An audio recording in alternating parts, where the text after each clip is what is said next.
고린도 후서.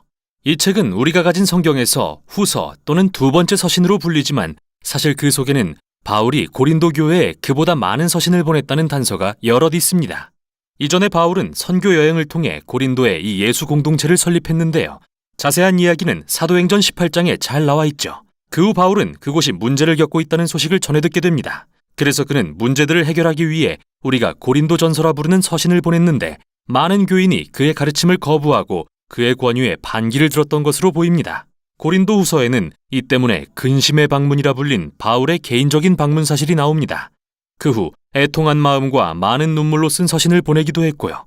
이 모든 노력 끝에 전체는 아니지만 대부분의 고린도 교인들이 자신들의 오만함을 깨닫고 바울에게 용서를 구했으며 그와 화해하기를 바랐죠.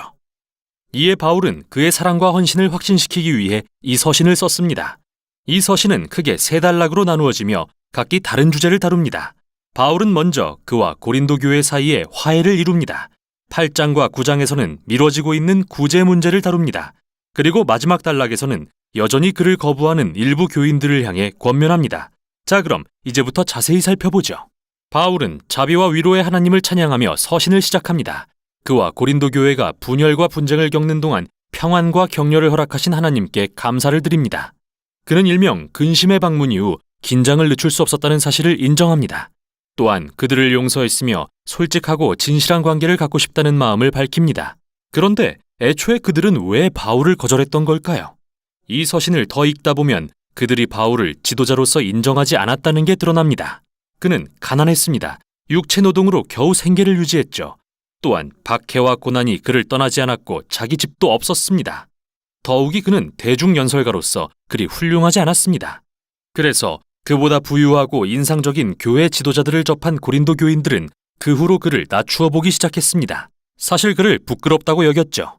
이에 바울은 먼저 그들이 단지 부와 화려한 언변을 기준으로 이 지도자들을 높이는 것은 예수님에 대한 배신이며 완전히 비뚤어진 가치관을 보여준다고 지적합니다. 바울은 진정한 그리스도인 리더십은 높은 지위나 자기를 드러내는 것이 아니라고 말합니다. 그는 자기 자신과 다른 사도들을 왕이신 예수님께 이끌려 승리의 행진에 참여하는 종들로 묘사합니다. 바울이 할 일은 자신을 높이는 게 아니라 사람들을 높으신 한 분 예수님께로 인도하는 일입니다.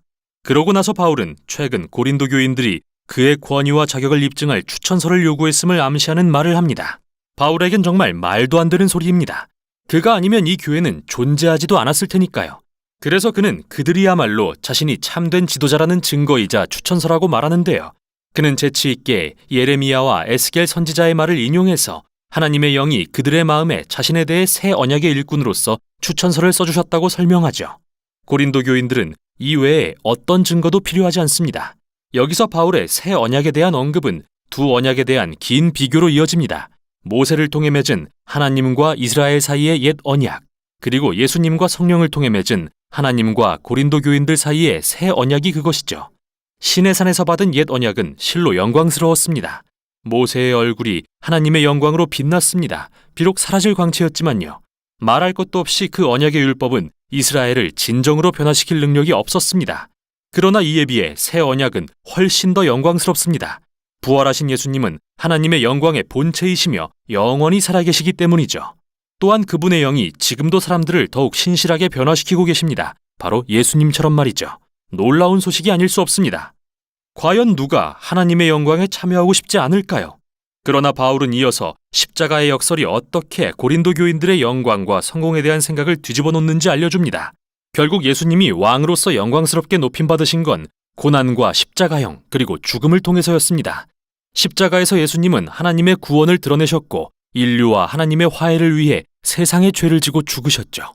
나아가 십자가는 하나님의 성품, 즉 남의 유익을 위해 자기를 희생하고 고난받는 완전한 사랑을 드러냅니다. 이는 또한 십자가를 닮은 새로운 삶의 방식을 보여줍니다. 바울의 목표는 십자가를 그의 삶과 사역의 본으로 삼는 것이었죠.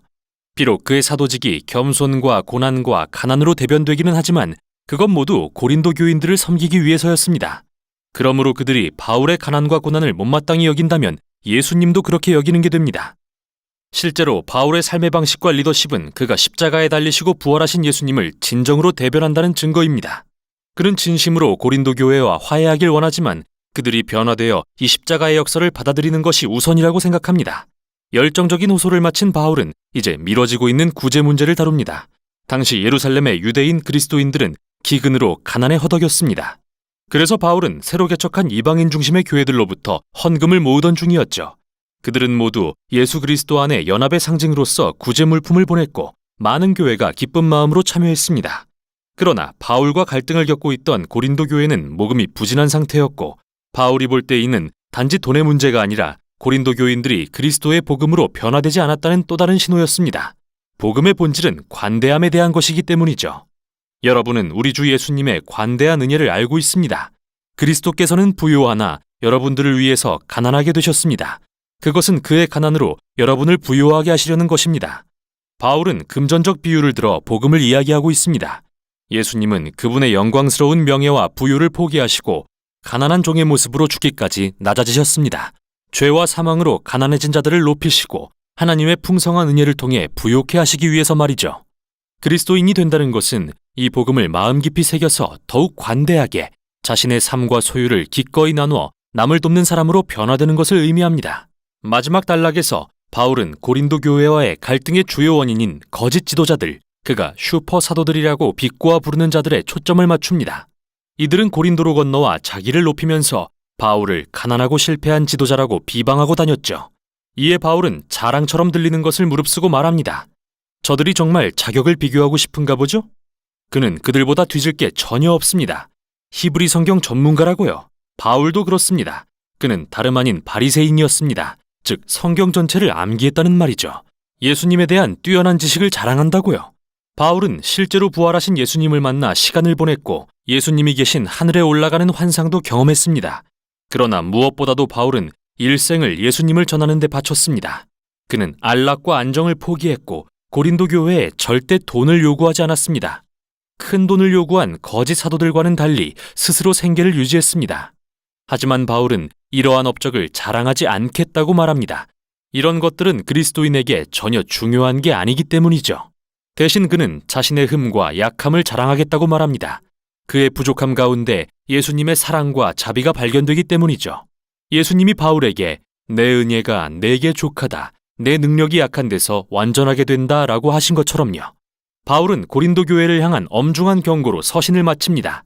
그들은 바울과 그의 삶의 방식을 무시하고 거짓 사도들을 사랑하는 자기 자신을 점검해야 합니다. 이는 그들이 근본적으로 예수님이 누구신지 이해하지 못하고 있음을 보여줍니다. 바울은 예수님의 변화된 제자답게 살지 못하는 그들을 그분의 사랑 앞에 겸손하도록 다시 한번 초대합니다. 고린도후서는 우리에게 바울의 삶과 그리스도의 십자가의 역사를 들여다볼 수 있는 매우 특별한 창을 제공합니다. 십자가는 우리의 가치관과 세계관에 이의를 제기합니다. 우리는 성공, 교육, 부와 같은 것에 가치를 두지만 하나님은 겸손과 약함에 가치를 두십니다. 그분의 사랑과 능력은 예수님의 고난과 죽음 그리고 부활을 통해 드러났기 때문이죠. 또한 십자가는 예수님의 제자들이 성령을 통해 능력을 받고 변화되어 그분의 십자가를 닮은 삶을 살 수 있도록 합니다. 이게 바로 고린도후서가 전하는 내용입니다.